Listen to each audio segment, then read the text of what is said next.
The Stolen Memory of the Clouds. Chapter 1. The Woman Without a Name.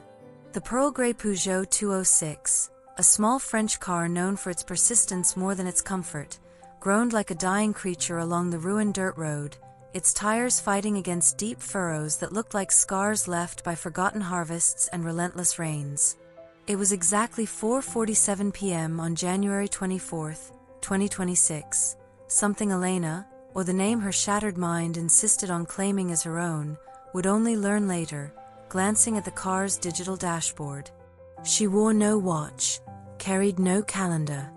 Thick fog swirled around the vehicle like the hot breath of sleeping giants buried under the earth, heavy with that unmistakable, intoxicating smell of ripening wheat fermenting slowly under the winter sun, mingled with the electric promise of an approaching storm that made the very air crackle, as if the sky itself were tearing at the seams.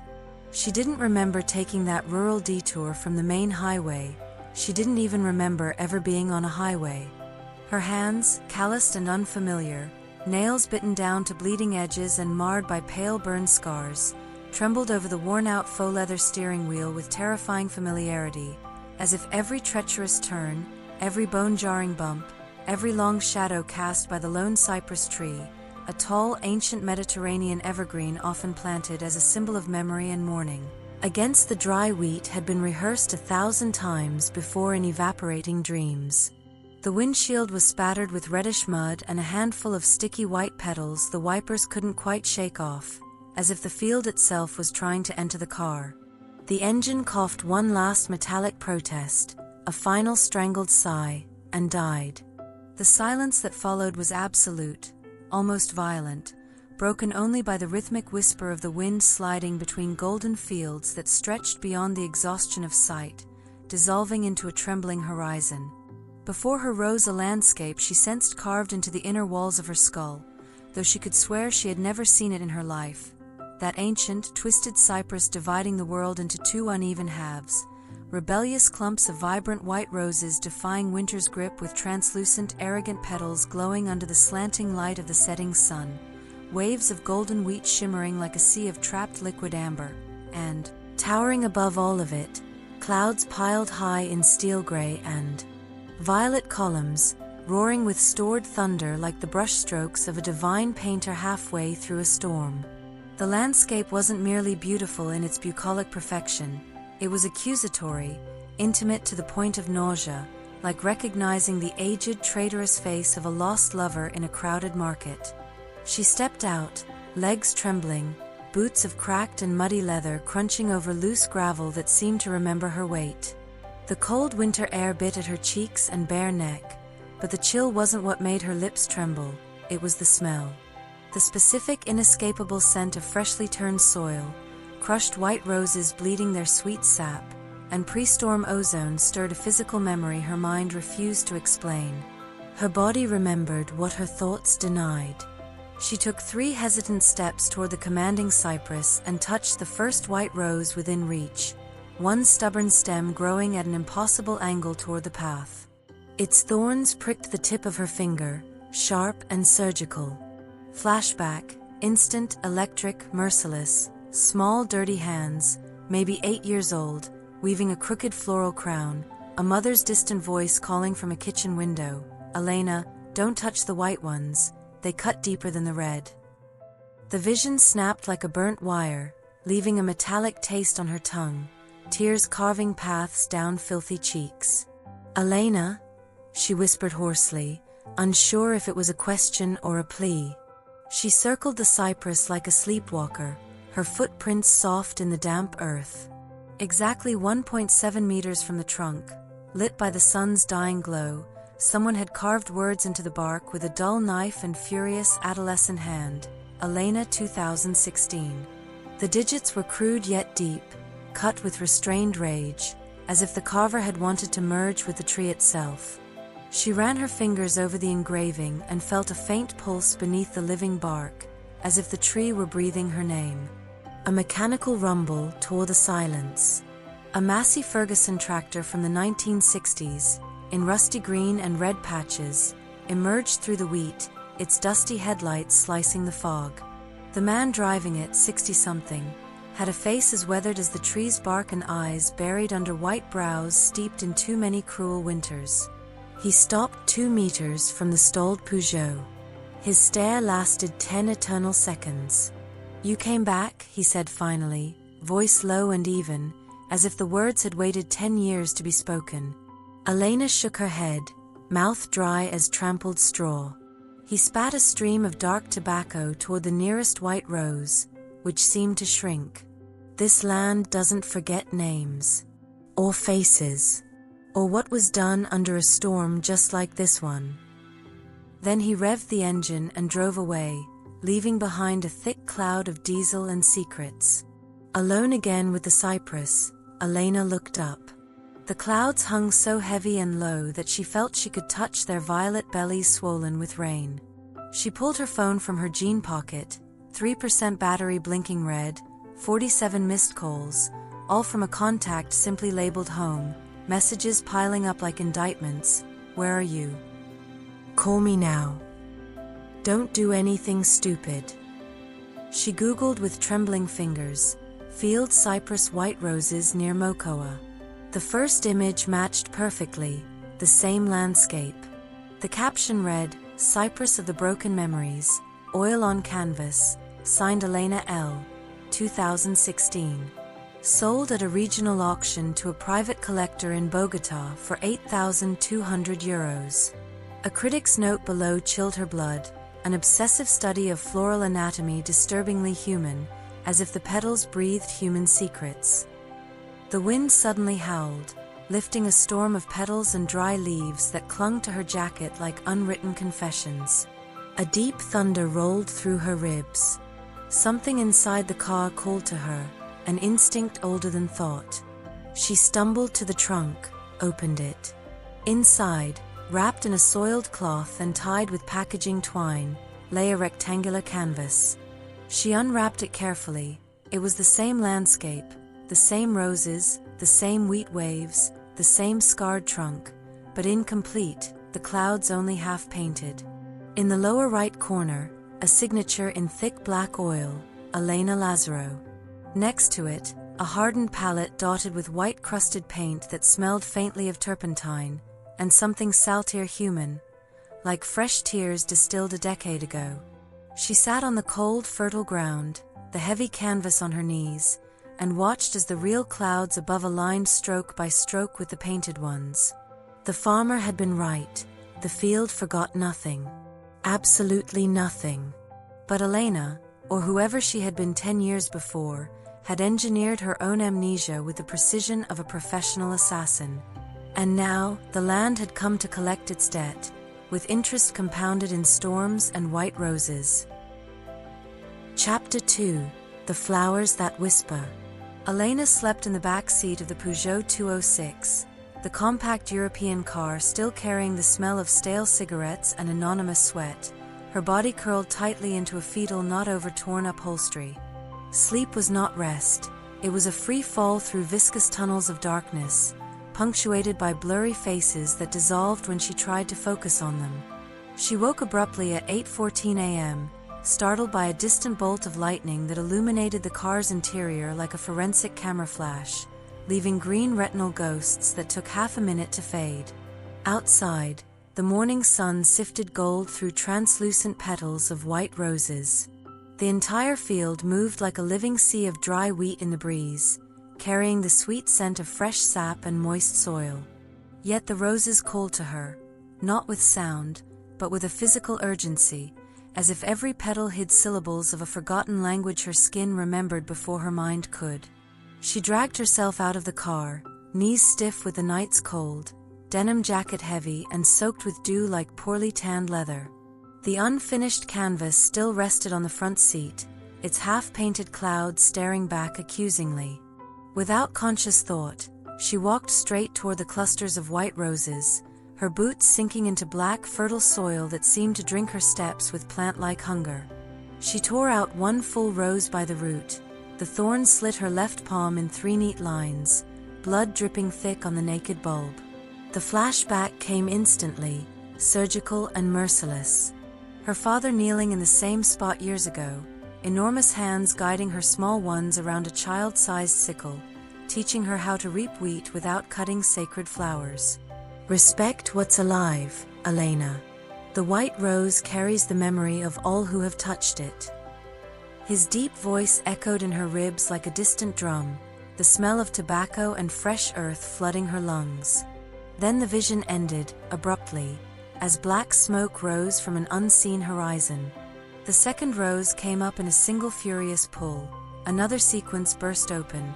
Her younger brother, no more than 4 years old, his blonde hair like freshly cut straw, chasing impossible yellow butterflies among the wheat.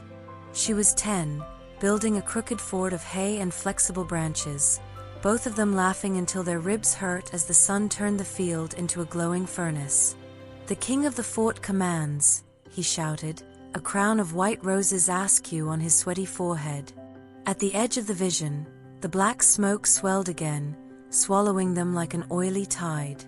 The third rose revealed their mother, a humble kitchen with lime-washed walls, flour dusted over a knotted oak table, maternal hands macerating white petals in rosewater for the special Sunday bread. The family sat laughing around a tallow candle as her father told stories of distant cities they would never visit.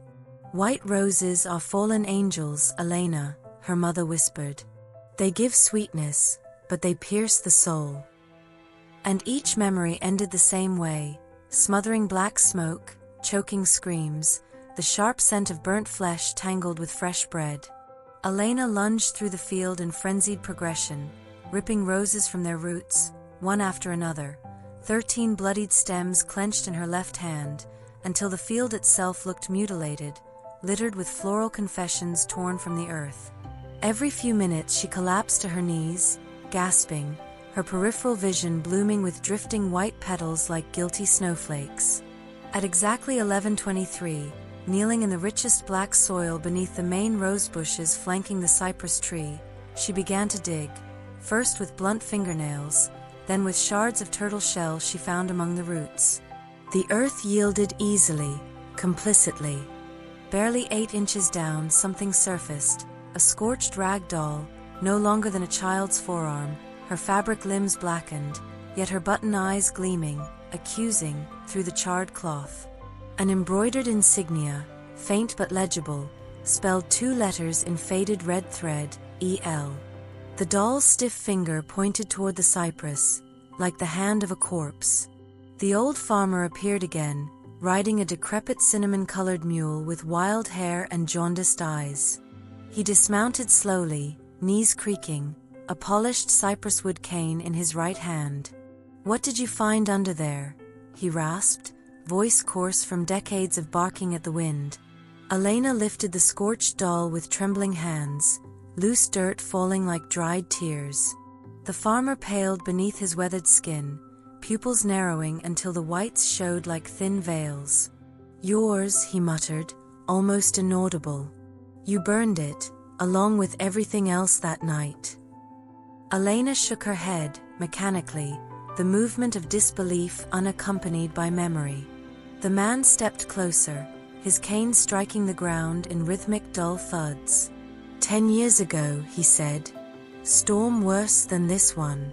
You came running from the big house behind the trees. You were holding that same doll, screaming that the flames were eating her alive. You made me dig a pit right here, swore on my family Bible you'd never come back. Walked away toward the highway before sunrise." Elena touched the doll's button eyes.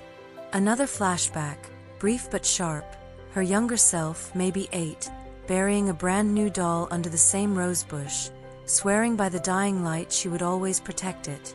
Then, black smoke, immediate and absolute. "What big house?" she managed to ask.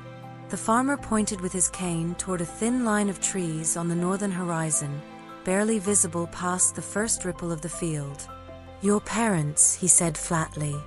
"The one you burned with a gas can from the tractor shed. Police blamed the lightning storm, but I saw you, running toward the cypress with an empty can in your hand." He spat a dark splash of fresh tobacco, staining a live white rose with black droplets. "Go. Leave before the clouds speak." They always speak when someone touches the roses. The storm advanced inexorably from the painted horizon of the forgotten canvas in the car's trunk. The first drops, round and silver like coins, struck the wheat leaves with metallic rhythm.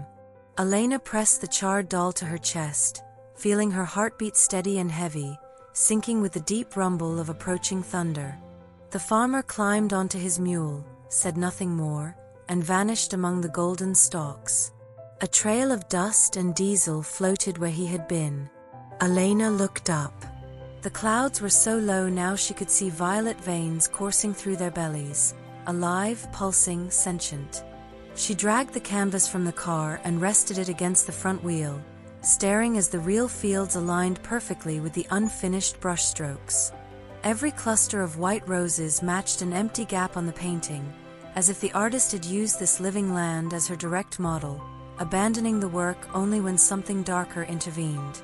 At 12:03, under the heavy breath of impending rain, Elena tore a fourth white rose from the bulb growing closest to the carved letters Elena 2016 in the tree's bark. The flashback hit like a blade. Herself at 17, hair roughly cut with kitchen scissors, shouting at her parents in the humble kitchen that smelled of smoke and bread. "I'll never marry that toothless old man," she screamed, slamming her fists on the oak table. Her father remained silent, pipe smoke coiling beneath his downcast eyes. Her mother wept quietly into her floral apron. Behind the burlap curtain, her 6-year-old brother watched, eyes wide and wet, as if witnessing an execution. Elena stormed out, shouting, "You'll regret not supporting me." The door closed on the innocent smoke of the home. The fifth rose came with a continuation, a horror unspooling in perfect clarity. Elena returning 2 hours later, a rust-red gasoline can trembling in her pale hands, walking toward the same house now glowing with the flicker of candlelight. She sprayed the amber liquid through the open windows, soaking the gauze curtains, the dry wooden door frames. "Elena, for God's sake, what are you doing?" Her mother's muffled voice cried from inside. Elena's face, adolescent, furious, radiant, lit by the rasp of a match. The first flames breathed, erupted, devoured. She laughed, a wild, broken laugh, then ran into the night as the century-old house roared its last breath. The final image before darkness, her own silhouette kneeling beneath the cypress, gas can empty beside her, whispering to the wind, "They'll never know. I'll never remember." Elena dropped the blood-smeared roses. Her knees gave out, she fell forward, retching sour bile over the doll's scorched body. The real clouds and the painted ones merged completely now, perfectly aligned, and the storm was only minutes from breaking. On a distant hill, the old farmer's silhouette reappeared, unmoving against the apocalyptic sky, his cane raised like a biblical witness. Elena knew, viscerally beyond reason, that the entire field was a living canvas, waiting for her final stroke to complete the stolen memory that the land itself refused to bury. Chapter 3: The Cypress Oath. At exactly 3:12 p.m., as the storm's first heavy drops struck the earth like bullets of unwanted mercy, Elena clung to the dominant cypress tree like a long-lost mother. The rough, furrowed bark scraped her rain and tear-streaked cheeks, microscopic splinters embedding in her skin like physical memories impossible to scratch away. Thunder synchronized perfectly with her racing heartbeat, a prolonged rumble reverberating through her chest cavity until her ribs ached as if the sky itself were pounding from within. She collapsed to her knees, arms still locked around the living trunk, her face pressed against the carved Elena 2016 that now bled clear sap under the pressure of her weight.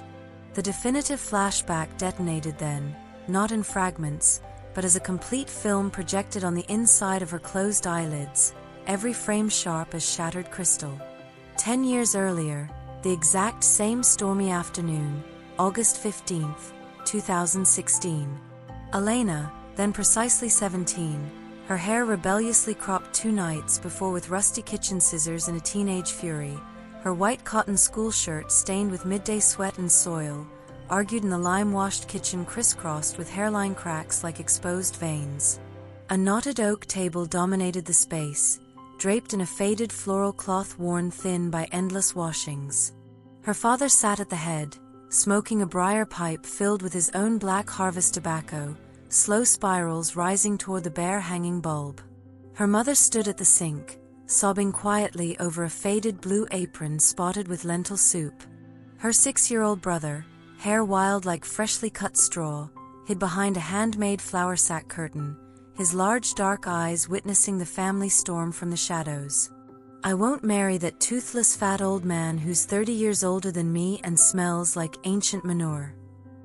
Elena screamed, slamming her fist on the table, knuckles white with tension, her voice cracking into high teenage notes on the edge of furious tears.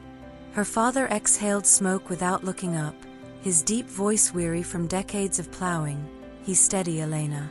New tractor, 100 hectares. Your mother and I married the same way, and look, 3 healthy children." Her mother turned from the sink, hands dripping soapy water.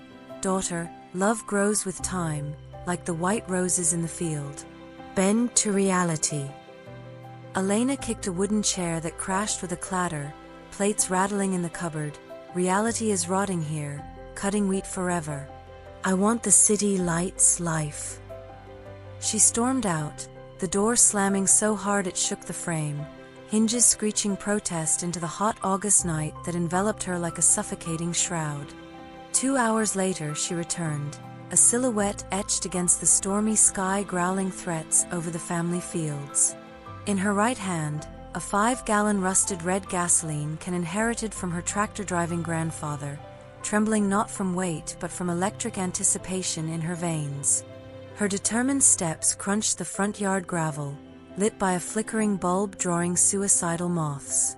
She doused the open kitchen windows, the transparent amber liquid splashing the fine gauze curtains inherited from her grandmother, a generous spray over termite-eaten wooden doors. Shouts erupted from the lit interior. "Elena, for the love of God in heaven, what madness is this?" Her father's voice broken by genuine terror, her mother's screams twisting her name like a failed prayer, her little brother's sobbing sister, "No," from the floor where he'd crawled.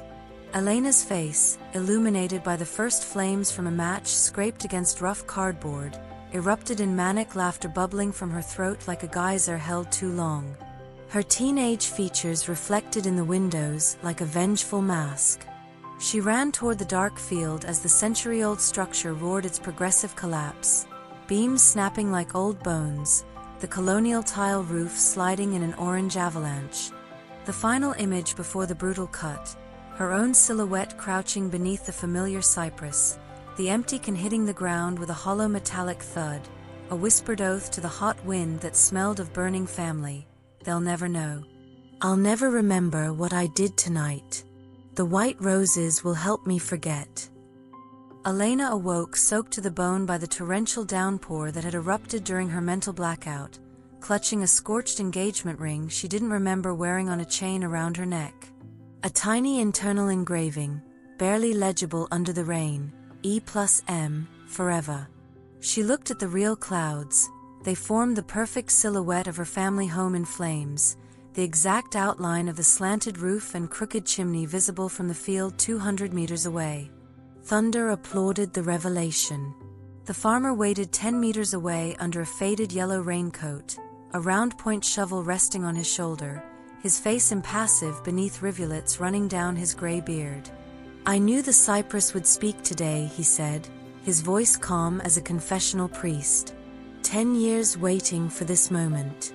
Everyone who burns something here comes back. Always." Elena rose unsteadily, the scorched ring swinging against her chest, rain washing mud from her face but not the guilt from her eyes. "What did I paint?" she managed to articulate, her voice barely audible over the storm's roar. The farmer pointed his shovel toward the dark silhouette on the northern hill, barely visible through the curtain of water. "Your house. The one you torched with your father's red tractor can. Police ruled lightning strike, short circuit. But I saw the silhouette running toward this cypress with an empty can in her right hand, screaming something about white roses keeping the secret. Elena pressed the charred doll against her aching abdomen, feeling her little brother's heartbeat echo in her own ribs. The cloud shifted subtly, now outlining her mother's screaming face at a flaming window. The farmer extended his calloused hand. "Come. I'll show you where you hid the canvas. You painted it that same night, 3 hours non-stop, screaming dead family names while mixing oil with tears. You made me swear silence on the family Bible. If anyone asks, it was divine accident. You walked the main road before dawn, vanished into the big city." The storm reached its climax, lightning illuminating the entire field like a divine flash. Elena followed the limping farmer under the biblical rain, canvas under her arm like a useless life preserver, the cypress dripping sap that smelled suspiciously like fresh blood. A ruined shed waited up the hill, its door hanging on rusted hinges like a corpse exhumed too soon. Chapter 4: The Final Painting. At 5:45 p.m., as the biblical storm broke in fury over the northern hill, Elena and the limping farmer reached the ruined shed that seemed to exhale the rancid breath of old turpentine and rotting wood. The door hung from rusted hinges like a corpse exhumed too soon, its top plank split in half to form a jagged triangle through which lightning lashed irregularly into the darkness. The farmer shoved it open with his bony shoulder amid splintered protests. The interior reeked instantly of dried oil paint, cracked varnish, and something subtler, something like human tears evaporated exactly a decade ago. "Go in," he growled over the roar of rain hammering the perforated tin roof. "Your masterpiece awaits." Elena crossed the threshold unsteadily, her soaked canvas dripping onto the packed earth floor, her eyes adjusting to the lightning-flecked gloom. A solitary easel stood at the room's center, bearing a 90 by 120 centimeters canvas draped in a charred sheet tied with mud-caked ropes. The farmer sliced the knots with a mother-of-pearl-handled knife. The sheet fell away to reveal exactly the landscape before the shed, identical in every golden wheat ripple, every rebellious white rose bush, every crack in the dominant cypress bark, but incomplete, the clouds severed at their upper halves as if the painter had been interrupted by divine intervention. The signature in the lower right, scrawled in thick black oil paint still somehow fresh, Elena Lazaro, August 15, 2016. Beside it, a hardened palette with coagulated white stains smelling of virgin turpentine mixed with something salty and human, tears distilled precisely 10 years prior. Elena's hands moved on their own, muscle memory overriding her paralyzed mind. She seized the thickest brush from the palette, dipped it into a dust-caked jar of storm-white oil, and began completing the clouds with contained fury, 3 relentless hours without pause, the rain pounding the roof like an unforgiving metronome. Each brushstroke rebuilt the crime step by step, memory now flowing free as a river in flood. First stroke, the white roses, childhood crowns woven with her 6-year-old brother, shared laughter under the midday sun, dirt-smeared hands mixing petals into mother's sacred Sunday bread dough. Second layer, the golden fields, father kneeling to teach her the small sickle, sweat dripping from his coarse mustache, pipe tobacco blending with fresh sap. Vertical cypress trunk, refuge for the eternal oath after the fire, empty gasoline can thudding against roots, manic laughter dissolving into hot wind carrying the scent of burned family. But the clouds, the clouds, demanded 100 meticulous strokes. Steel gray layer, smothering smoke rising from the house 200 meters away, the slanted roof's silhouette collapsing as beams snapped like old bones. Venus purple layer, mothers, fathers, and little brother's screams from the second-floor window, tiny fists pounding molten glass, the stench of charred flesh mingling with kitchen soap. Final jagged edges, her own teenage face reflected in the kitchen window flames, eyes gleaming with pure madness, match scraping rough cardboard to illuminate a definitive vengeful smile. At 8:52 p.m., Elena staggered back 3 paces, the brush clattering into a puddle of rain-diluted oil leaking from the ceiling. The painting was finished, perfectly matched to the lightning-lit landscape outside, real and painted illuminated simultaneously. The oil clouds formed her laughing teenage face, eyes mad and bright, mouth open in an eternal silent scream. The lower right signature now gleamed under fresh varnish, Elena Lazaro, August 15, 2016, with a trembling handwritten addition, "They'll never know." The farmer had vanished during her painting trance. Only his mule pawed the ground outside the broken door. Elena emerged from the shed, the dripping finished canvas under her arm, the storm easing to reveal an impossible starry sky after such recent fury. The Cypress waded down the hill, its black silhouette etched against a crescent moon. She descended in slow steps, boots splashing through memory puddles, each white rosebush leaning subtly like a final salute. At the trunk carved Elena 2016, she pressed her cheek to the rough bark one last time. The ultimate memory surfaced, not as flashback, but absolute certainty. She had awakened in a psychiatric hospital 3 days post-fire, doctors diagnosing severe self-induced dissociative amnesia, her brain shielding itself from the trauma of burning her family alive over a dispute about an inappropriate suitor. It had worked perfectly for exactly 10 years. The farmer waited at the cypress's foot, his faded yellow raincoat dripping into puddles, face impassive beneath his sodden gray beard. "I knew you'd return to finish it," he said, voice calm as an ancient confessional priest. "Everyone who burns something here comes back. You painted that oil the very night of the fire, 3 hours non-stop, screaming your dead family's names while mixing paint with fresh tears. You made me swear silence on the family Bible, if anyone asks, divine accident. You walked the main road before dawn, vanished into the big city, changed your name, erased everything." Elena gazed at the finished painting in her right hand, the real landscape to her left, moonlight rendering both identical.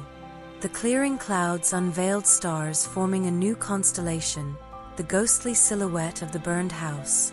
She whispered to the wind, "Now I remember everything." The farmer nodded slowly. The field always remembers first. He dissolved into the residual mist on the northern hill, leaving Elena alone with her 3 eternal witnesses, the completed canvas, the carved cypress, the clouds erased from memory. The end.